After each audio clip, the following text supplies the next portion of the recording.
As more and more people head back to work in person, they're looking for people to watch their children. That demand for childcare means longer waiting lists at Wisconsin's daycares. Newswatch 12's Morgan Johnson joins us live in studio to tell us more about how this is affecting local childcare facilities. Morgan. Nate, it is a national problem that's hitting rural places like the Northwoods especially hard. A Minocqua Child Care Center has around 75 students enrolled with more than 100 families on the waiting list. There's no telling on whether or not this will get better in the future.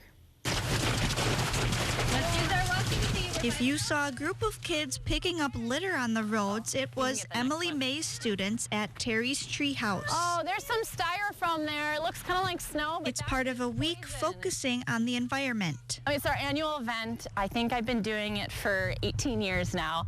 As soon as the snow melts, we go into the neighborhood and we clean up. Yeah. Still. And for what? At one point, Sydney Zier was one of those students. Now she's an instructor. So I started attending the treehouse here when I was 2.5 years old, and I followed through all the way to the school age program. And then I came back when I turned 18.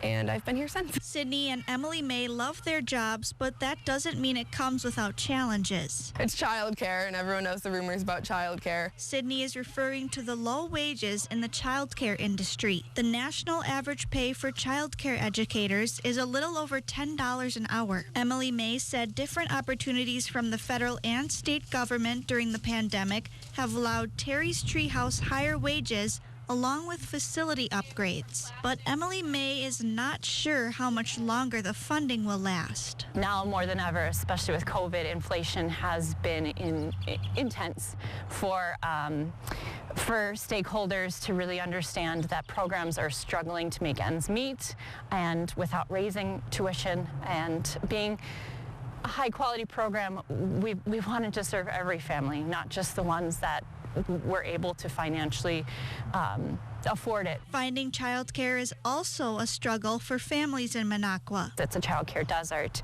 and I probably have about 120 families on the waiting list at any time. The facility will do its best to keep up with demand, but they say now is a better time than ever to support workers in childcare. And there's more to it than just a paycheck. It's a stressful job, and the pay does not compensate for the stress, but seeing the light bulb moment where a child goes, aha, and they finally figure something out, that is what makes doing this job worth it.